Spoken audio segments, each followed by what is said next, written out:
Your chemistry classroom. प्यारे बच्चों, आज हम बात करने वाले हैं स्टेट्स ऑफ मैटर के अंदर काइनेटिक थ्योरी ऑफ गैसेस के बारे में। बहुत ही इंपॉर्टेंट और इंटरेस्टिंग टॉपिक है। ठीक है, so let's start.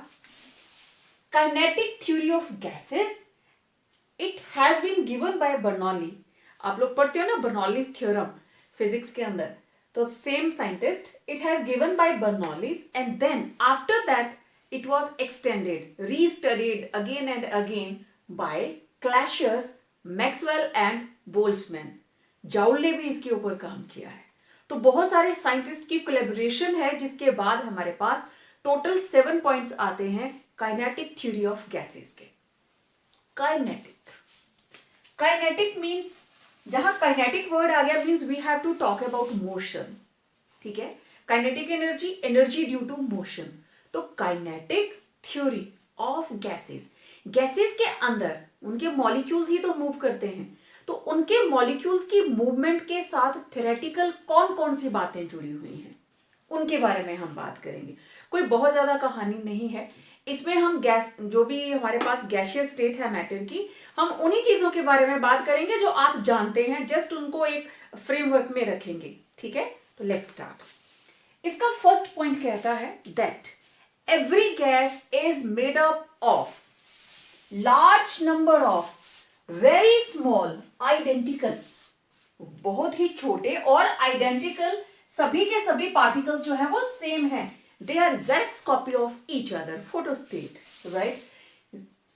identical particles called molecules, मतलब गैस जिन पार्टिकल से मिलकर बनी होती है, गैस का सबसे छोटा component that is called molecule. ये तो हम जानते हैं। लेकिन जो गैसेस मोनो एटॉमिक है, like noble gases, helium, argon, krypton, तो ये कैसे एग्जिस्ट करती हैं नेचर में एज मोनो एटॉमिक। तो बाकियों को तो हम मॉलिक्यूल बोलते हैं except atoms in case of mono atomic gases.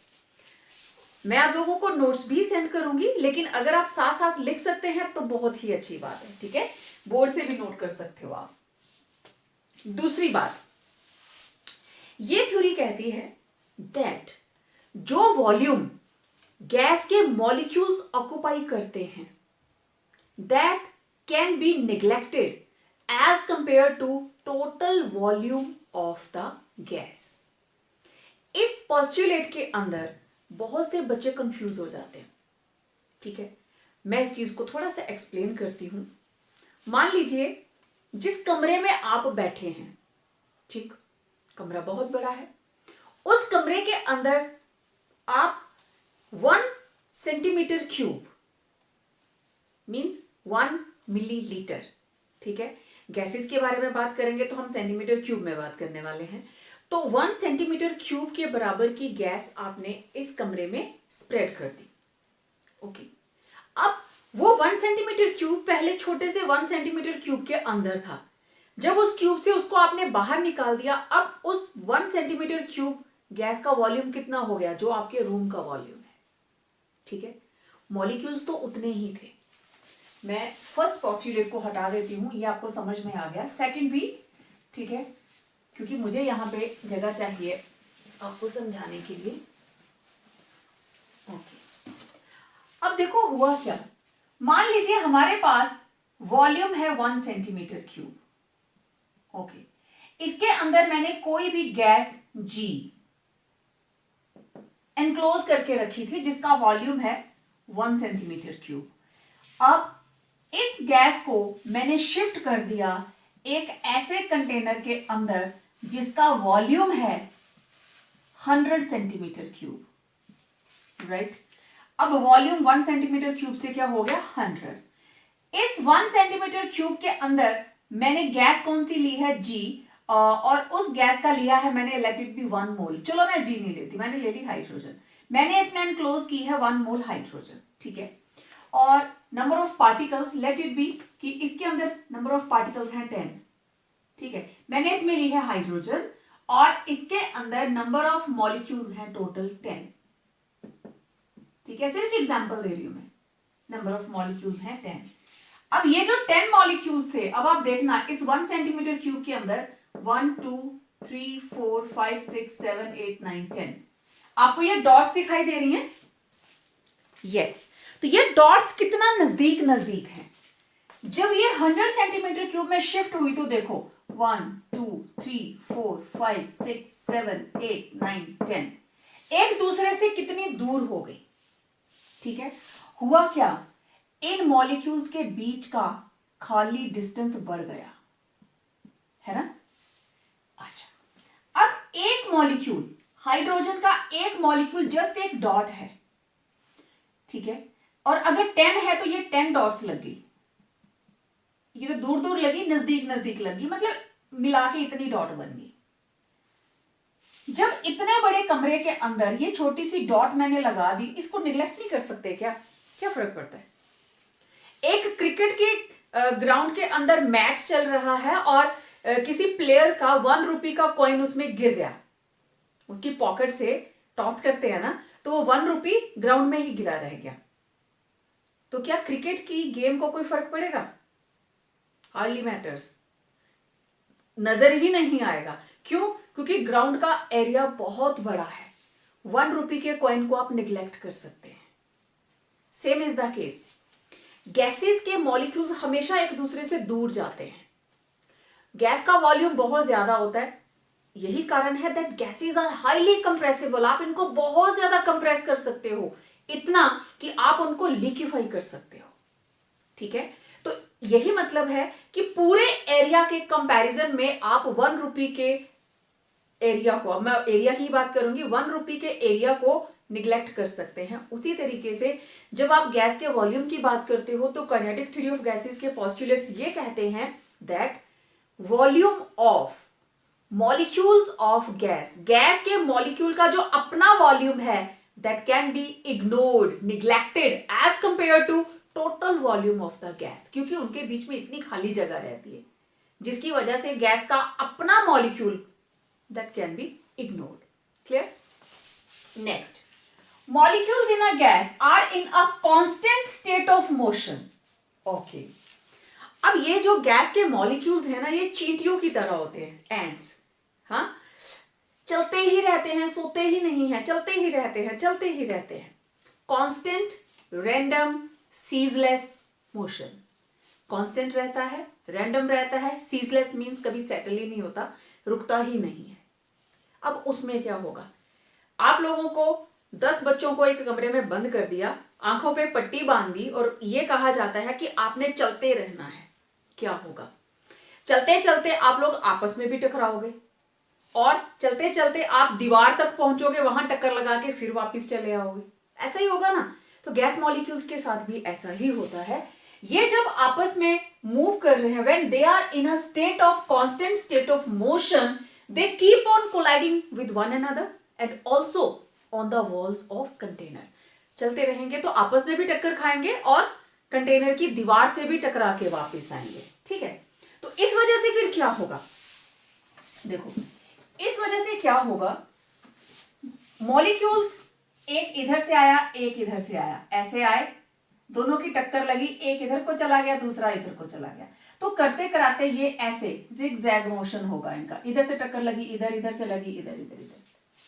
ठीक है, आंखों पे पट्टी बांध के आपने कई बार खेला होगा, तो आपने देखा है कि वो स्ट्रेट लाइन में थोड़ी ना चला जाता, आंखों पे पट्टी बांध के। आप जितनी भी कोशिश करें कि मैं सीधे चलूंगा या चलूंगी, आप नहीं चल सकते, तो रैंडम मोशन हो जाता है, जिग जैग, कभी इधर जाते हैं, कभी इधर जाते हैं। Same is the situation with gas molecules. टक्कर खा रहे हैं, ऐसे आए, टक्कर लगी, एक इधर को चला गया, एक इधर को चला गया, तो zigzag, they are not travelling in a linear path, zigzag motion में आ जाते हैं। ठीक है, और जिगजैग क्यों आ जाता है आपको समझ में आ गया, क्योंकि एक दूसरे के साथ भी टक्कर खाते रहते हैं और कंटेनर की वॉल के साथ भी। ओके, अब टक्करें खा ली इन्होंने। ओके, फिर क्या हुआ, टक्कर खाने के बाद क्या होना चाहिए, एक स्टूडेंट इधर से भाग के आया, एक इधर से भाग के आया फुल स्पीड के अंदर, और दोनों कोलाइड कर गए। क्या होगा, टक्कर खाने के बाद और तेजी से भागेंगे या थोड़ी देर वहीं स्टिल रहेंगे? वहीं स्टिल रहेंगे। एनर्जी खत्म, जितनी तेजी से दौड़ के आ रहे थे, टक्कर खाने के बाद just they will hold their head and stay.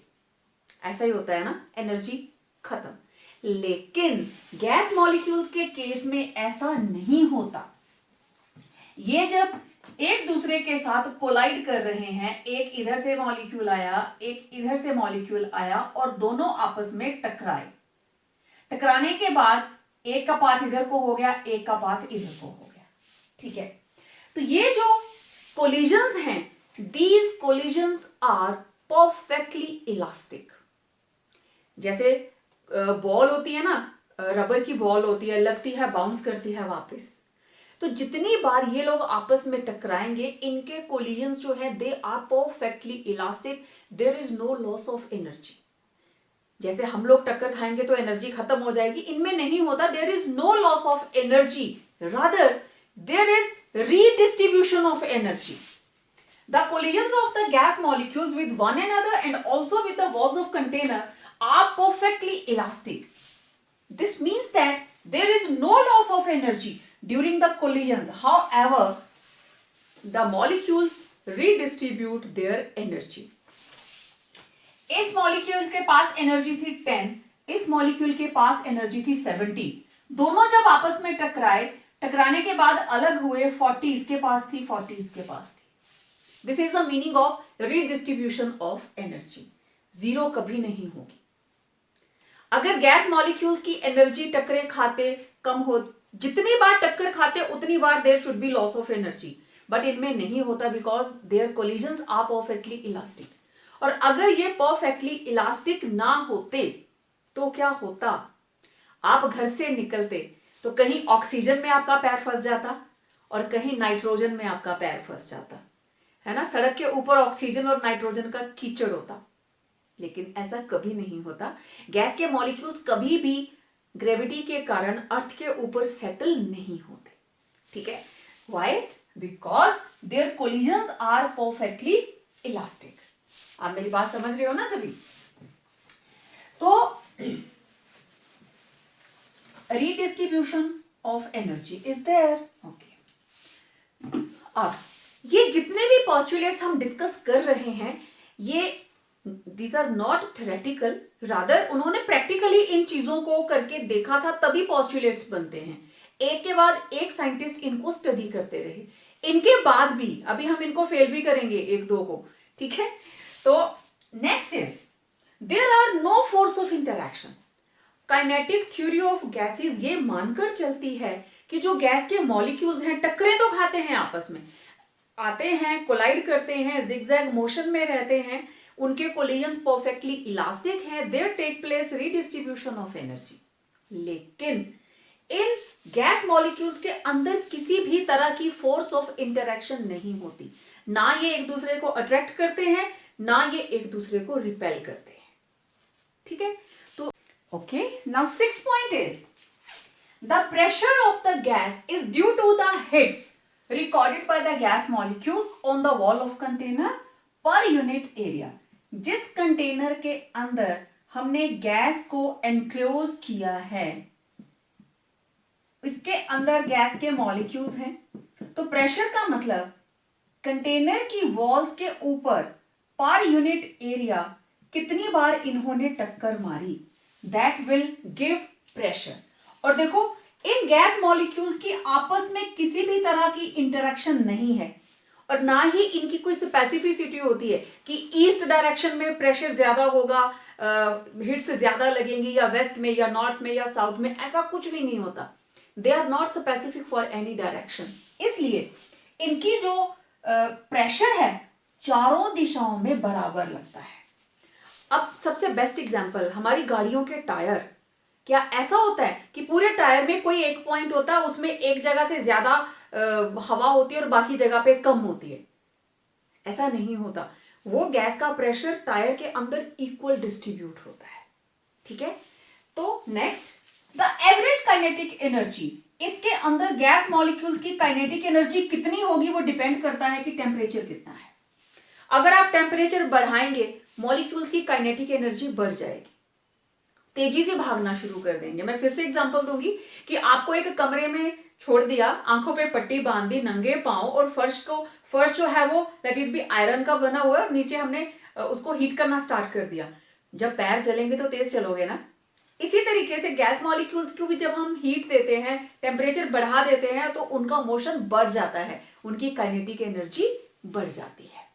तो ये थे वेरियस पोस्टुलेट्स। पोस्टुलेट्स के अंदर कोई नई चीज नहीं थी, वो सारी जानकारी थी जस्ट पॉइंट बाय पॉइंट जो आप आज दिन तक गैसेस के बारे में जानते हैं। That they are composed of very small particles, जिनको हम क्या बोलते हैं, मॉलिक्यूल्स।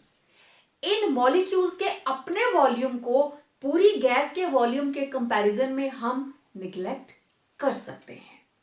ठीक है, इन्हीं बातों की हम बात कर रहे थे। अब गैस के मॉलिक्यूल्स आपस में टकराते रहते हैं क्योंकि they are in constant state of motion.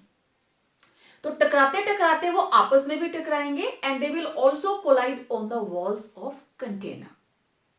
अब टकराने की बात हो गई, तो अगली बात, इनके जो कोलिजन्स हैं they are perfectly elastic, means energy का लॉस नहीं होता, rather there is redistribution of energy, energy की रीडिस्ट्रीब्यूशन होती है। ठीक है, देन जो गैस के मॉलिक्यूल्स हैं उनके अंदर किसी भी तरह की फोर्स ऑफ इंटरेक्शन नहीं होती, they move completely independent of one another.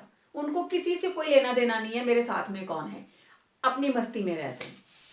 फिर pressure of a gas, pressure कैसे एक्सर्ट होता है, नंबर ऑफ हिट्स, कोई गैस के मॉलिक्यूल्स कंटेनर की वॉल के ऊपर कितनी बार टकराए वहां से प्रेशर बनेगा, क्योंकि प्रेशर किसके बराबर होता है, फोर्स अपॉन एरिया। फोर्स का मतलब कितनी जोर से टक्कर मारी है उसने, यही बात हुई ना, तो फोर्स पर यूनिट एरिया, तो number of hits recorded on walls of container.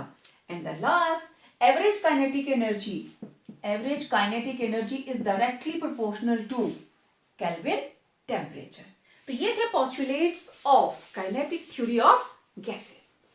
अब जैसे हमने आइडियल गैस इक्वेशन डेराइव की थी ना, उसी तरीके से हम डेराइव करने वाले हैं काइनेटिक गैस इक्वेशन। क्वेश्चन क्या आएगा, डेराइव काइनेटिक गैस इक्वेशन और derive PV equal to 1/3 nmu square. This is not -2, this is u bar square. बार का मतलब एवरेज। ठीक है, कई बार एक नंबर का क्वेश्चन आता, what is kinetic gas equation, तो this is PV equal to 1/3 nmu bar square. ठीक है, तो this is 1 mark question, kinetic gas equation. तो ये देखिए हमने एक बॉक्स बनाया है, दिस इज इमेजिनरी बॉक्स की इसके अंदर गैस मॉलिक्यूल्स एनक्लोज्ड है। ओके, ये आमने सामने के दो फेस ले लिए, ये वाला फेस है ए और ये वाला फेस है बी। और आप जानते हो क्यूबिकल बॉक्स के फेस कितने होते हैं, 6। आप अपने रूम को देखिए, 4 वॉल्स हैं, ठीक है, ऊपर छत है और नीचे फर्श है। ठीक है, तो टोटल 6 फेसेस। अब इस मॉलिक्यूल की हम बात कर रहे हैं, ये जो सेंटर में हमने मॉलिक्यूल लिया है। ठीक है, तो मान लीजिए इसमें टोटल नंबर ऑफ मॉलिक्यूल्स कितने हैं, n। Let number of molecules enclosed in an imaginary box are n, capital N। Okay, mass of one molecule, अब मैं एक मॉलिक्यूल की बात कर रही हूं, mass of one molecule small m and velocity of one molecule is u। ठीक है, इसके अंदर अब ये वाला जो मॉलिक्यूल है जब इस फेस के ऊपर जाके टकराएगा, when it will strike on face A, तो इसका मोमेंटम क्या होगा। ठीक है, मोमेंटम किसके बराबर होगा, मास इंटू वेलोसिटी, यही होती है ना। एज्यूम दैट मॉलिक्यूल, इस मॉलिक्यूल का नाम रख लेते हैं, लेट इट बी X। ठीक है, assume that molecule X strike on face A. Therefore, momentum of molecule किसके बराबर होगा, mass into velocity, इसी के बराबर होता है। ओके, अब momentum of molecule after striking मतलब it has to bounce back, तो आगे जाता हुआ अगर ये mu है तो वापिस आता हुआ माइनस mu हो जाएगा. Momentum of molecule after striking it will be just minus mu.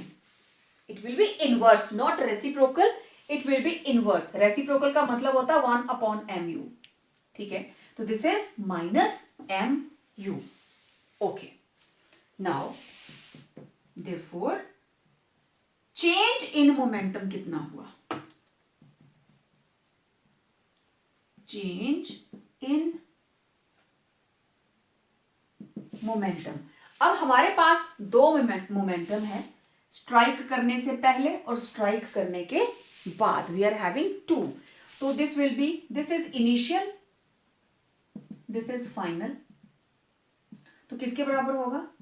Final minus initial means after strike minus before strike. यही है ना दो. तो कितना है आफ्टर स्ट्राइक? कितना है? Minus mu. पहले कितना था? mu. तो कितना चेंज आया? 2mu. Change in momentum is minus 2mu. ये मॉलिक्यूल स्ट्राइक किया, इस फेज तक जा रहा है स्ट्राइक करने के लिए. तो स्ट्राइक करने से पहले मोमेंटम mu, आफ्टर स्ट्राइकिंग बिल्कुल ऑपोजिट माइनस mu. तो इस मॉलिक्यूल के अंदर चेंज इन मोमेंटम कितना आया? It is minus 2mu.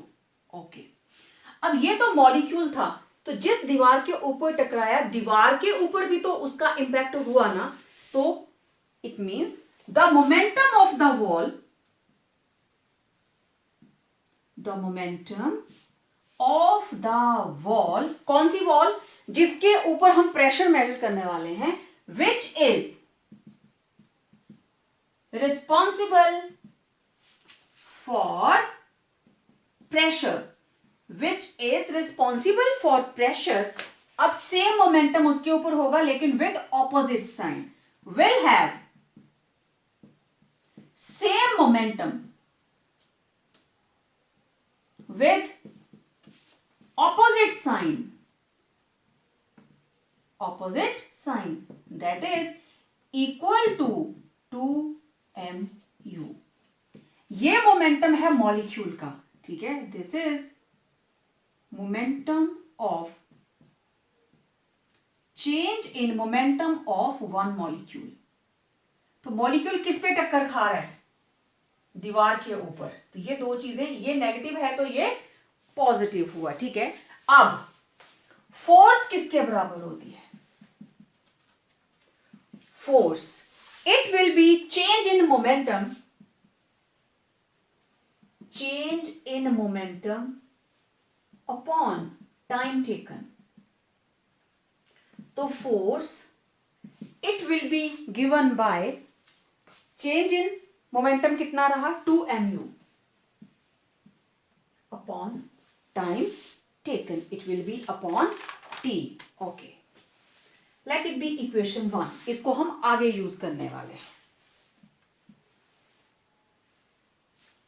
ठीक है, ओके. अब देखिए,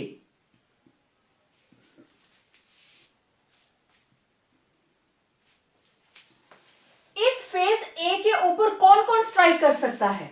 जो मॉलिक्यूल अंदर हैं. एक्चुअली ये फेस बाहर भी तो है. कोई कमरे की दीवार है, आपको अंदर वाली साइड से दिखाई दे रही है, दूसरों को बाहर से दिखाई देगी. लेकिन प्रेशर किसकी वजह से आ रहा है? जो सिर्फ अंदर से स्ट्राइकिंग हो रही है. इस चीज का ध्यान रखना. ठीक है, मतलब only the molecules enclosed in box, box के अंदर जो मॉलिक्यूल्स हैं will hit face A. Face A के ऊपर वही मॉलिक्यूल्स हिट करेंगे जो हमने एनक्लोज किए हैं. ठीक है, let area hit by n molecules. कितने मॉलिक्यूल्स? पहले ए की बात की ना, तो उस एरिया को हमने नाम दे दिया कैपिटल ए. ठीक है, तो कितना डिस्टेंस ट्रेवल किया? Distance travelled by molecules, it will be equal to speed into time. आपको पता है ना स्पीड किसके बराबर होती है? डिस्टेंस अपॉन टाइम, तो डिस्टेंस किसके बराबर होगा, u इंटू टी। तो distance travel by molecules it will be u into t. Okay, अब देखो नंबर ऑफ मॉलिक्यूल्स पर यूनिट वॉल्यूम किसके बराबर होगा, नंबर ऑफ मॉलिक्यूल्स पर unit volume. Put in first, तो हमारे पास आ जाएगा फोर्स किसके बराबर है, 2 into M into U upon T. अब नंबर ऑफ मॉलिक्यूल्स पर यूनिट वॉल्यूम कितने आए, एन अपॉन वी, और उन्होंने एरिया कितना कवर किया, ए, और उनकी स्पीड कितनी थी, यू इंटू टी। सारे फैक्टर्स आएंगे ना। फोर्स किसके बराबर था, change in momentum per unit time. Okay, लेकिन ये तो एक मॉलिक्यूल की बात कर रहे थे हम, एक मॉलिक्यूल का मास लिखा है हमने, टोटल नंबर ऑफ मॉलिक्यूल्स कितने हैं, एन, तो पर यूनिट वॉल्यूम कितने आए, आ गया, कितने एरिया को हिट किया, that is A, into distance कितना ट्रेवल किया, यू इंटू टी। टी के साथ टी कैंसिल हो गई यहां पे। Now you will get here F is equal to 2 m n into A u square, 2m n a u square. ठीक है, आप इसको किसी भी तरीके से लिख सकते हैं। और नीचे क्या आ गया हमारे पास, v। ठीक है, अब बिगिनिंग में जो हमने लिया था मैं इसको हटा देती हूं, आप साथ साथ में नोट कर रहे होंगे, आई होप सो। ओके, अब इसके आगे हम इधर स्टार्ट करने वाले हैं। Total number of faces, total number of faces are 6, there are total 6 faces. इसका मतलब एक फेस के ऊपर ये फोर्स कितनी है, सबकी आ गई ना force, total n upon v आ गया। तो एक फेस की निकालनी हो तो इस फोर्स को मुझे किससे डिवाइड करना पड़ेगा, 1/6 करना पड़ेगा। ठीक है, total number of faces 6, that is force calculated is of 6 faces. Therefore, for only one face, that is A, force is equal to 1/6। अब इस फोर्स को हम क्या करेंगे, it will B 1/6 of equation 2। ये रही इक्वेशन 2, 1/6 ऑफ इक्वेशन 2, मतलब 1/6 into 2 m n into a into you square upon v। तो ये आ गया 1/3। ठीक है, ओके, मैं इसको अब रीअरेंज करती हूं। This is 1/3 n into m। ठीक, इसको मैं लिख सकती हूं n इंटू m आ गया, ओके, u स्क्वायर। अब इस u को मैंने बार लगा ली क्योंकि नंबर ऑफ मॉलिक्यूल्स आ गए ना, तो सबकी एवरेज आ गई। ठीक है, इंटू n अपॉन v। जो कुछ था सब कुछ वही, जस्ट उसको हमने क्या किया था, 1/6। ओके, ये आ गई हमारी फोर्स एक फेस की। ठीक है, this is force. Now pressure किसके बराबर होता है, pressure is equal to force upon area. Pressure it is equal to force upon area, तो ये रही force. Okay, 1/3 nm u bar square into area upon volume divided by area A। तो आप इसको किसके बराबर लिखोगे, it will be 1/3 nm u bar square A upon v into A। ये इसके साथ आ गया, A के साथ A कैंसल, यहां है प्रेशर P, V इधर आ गया, PV equal to 1/3 nm u bar square, and this is kinetic gas equation. हमने किया क्या, इस इमेजिनरी बॉक्स के अंदर हमने कंसीडर किए total n molecules. Okay, one molecule का मास है स्मॉल m और उसकी स्पीड है u।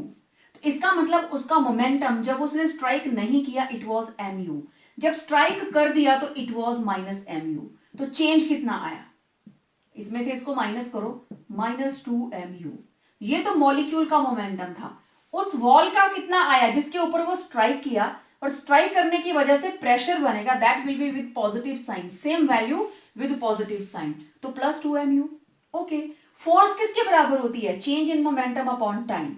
Okay, then area hit by n molecules हमने मान लिया कैपिटल A। कितना डिस्टेंस ट्रेवल किया? ut। नंबर ऑफ मॉलिक्यूल्स पर यूनिट वॉल्यूम कितने हैं? n/v।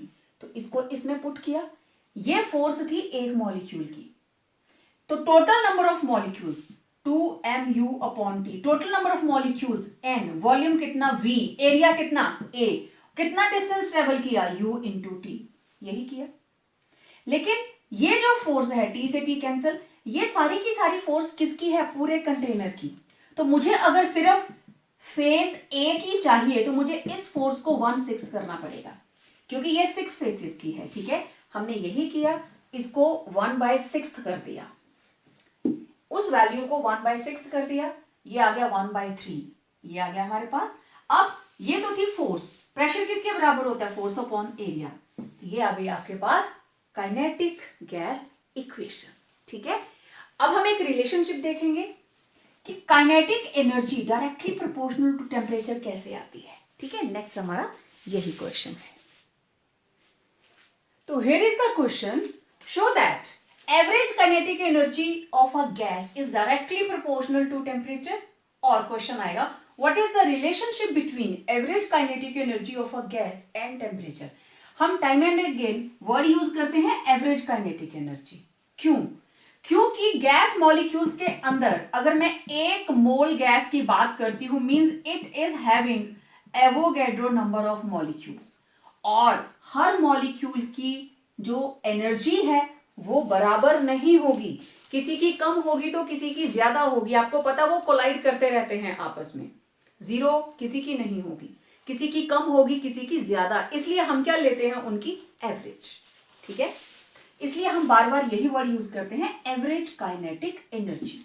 So let's derive the relationship between average kinetic energy and temperature. ठीक है, वेल, लेट